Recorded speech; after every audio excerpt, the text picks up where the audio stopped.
the ruling elite. Because he was on a plane when his shit crashed. Poor middle classes couldn't even afford plane tickets then. That was blue blood. Tarzan was related to the royal family, and Tarzan was a fucking racist. Tarzan lives in Africa. He grows up amongst black people and monkeys, and he doesn't even choose a black woman for a wife.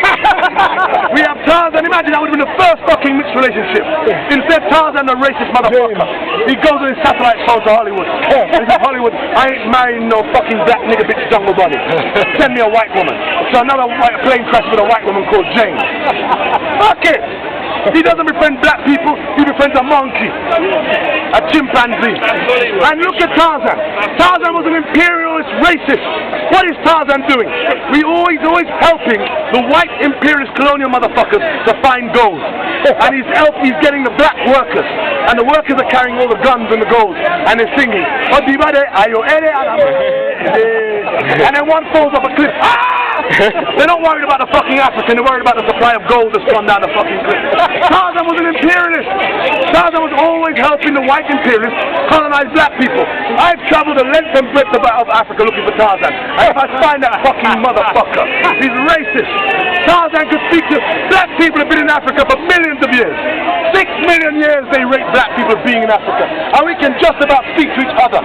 We have over 400 different languages and dialects spoken in Africa.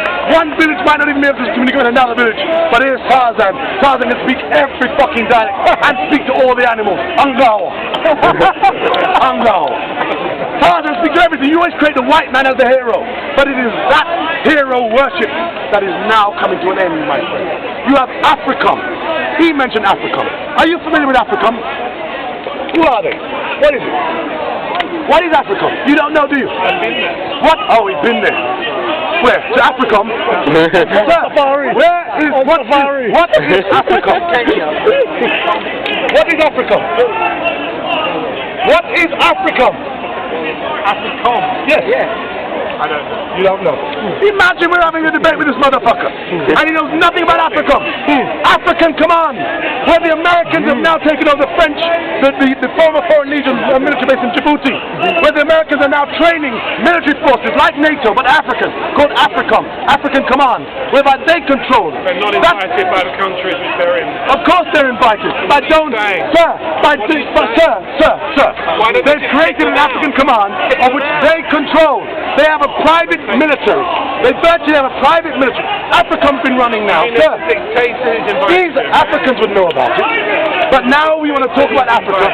How can we have a debate if you didn't even know about Africom? Imagine! You're from Djibouti. Eritrea, I'm sorry. They paid Ethiopia to invade Somalia in 2000. Sorry? They paid Ethiopia to invade Somalia in 2000. They paid Ethiopia to invade Somalia. They 5,000 Ethiopian troops crossed the border as soon as the Islamists pushed out the American-backed militia. That's what happens. It's happening all the time.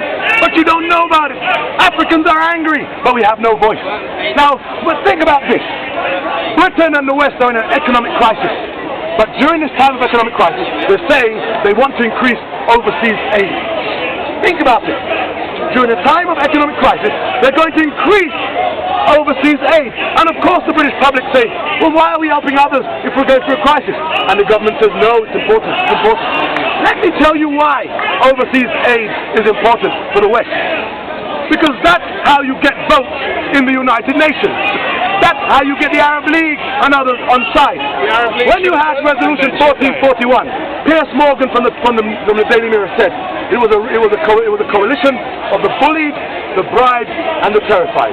Why is that? Primarily because you will not have African nations or poor nations who are recipients of aid from you guys voting against the Americans. That's how you keep it.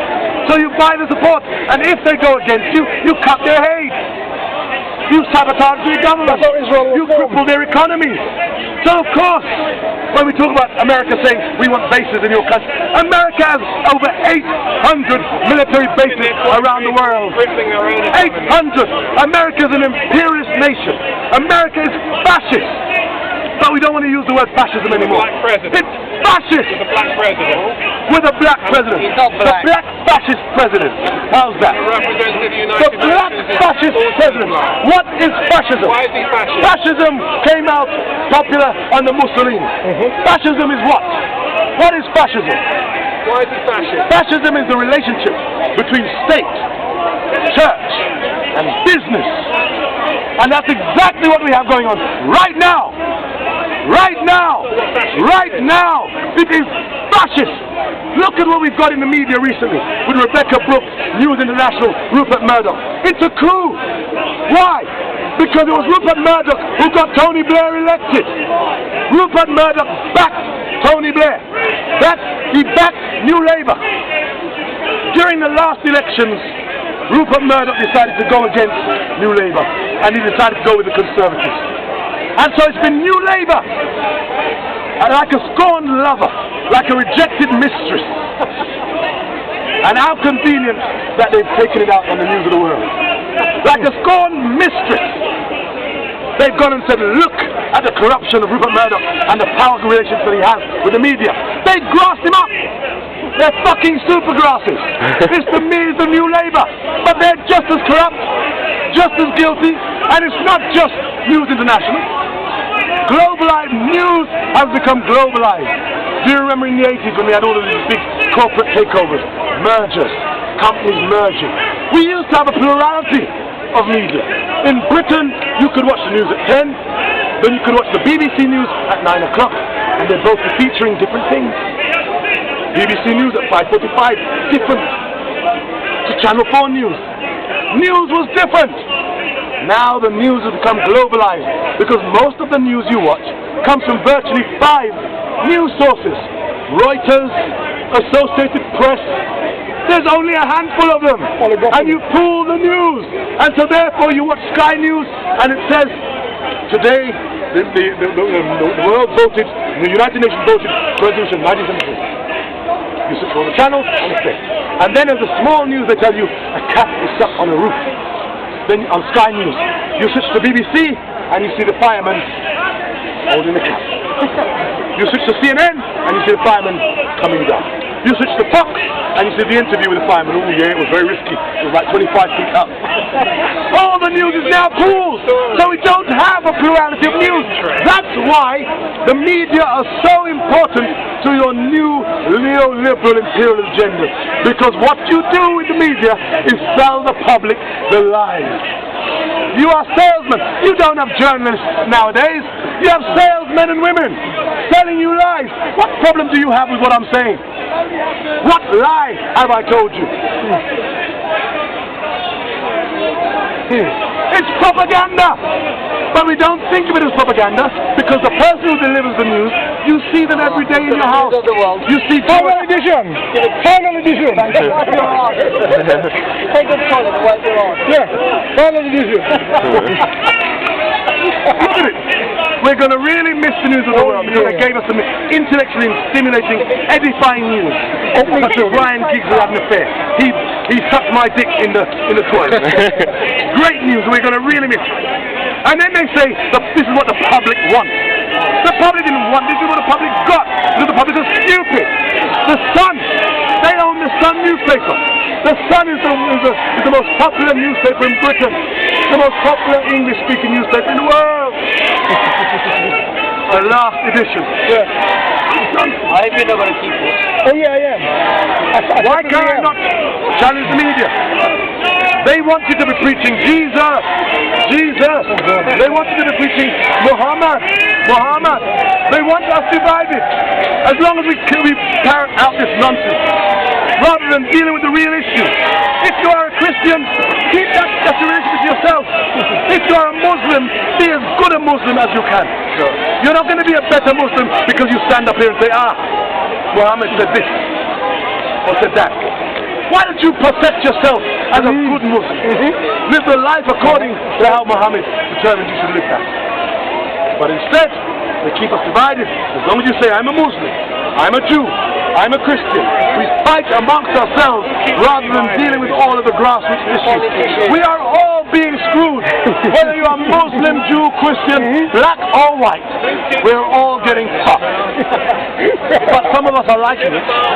Consumerism, capitalism tells us that we too can share a piece of the pie. You'll never share a piece of the pie. Yes, you've got more consumable goods, but you're just as fucking poor. You're paying off credit card bills. After you pay off your credit card, or after you pay an installment on your credit card, you're paying gas. That's due to rise by 18% this year, so they can make more money. After you pay the gas bill, you're paying the electricity bill. After you pay the electricity, you're paying the telephone bill. After you pay the telephone, you're paying mobile phone bill. After you pay that, you're paying rent. After you pay that, you're paying council tax. You're always fucking screwed.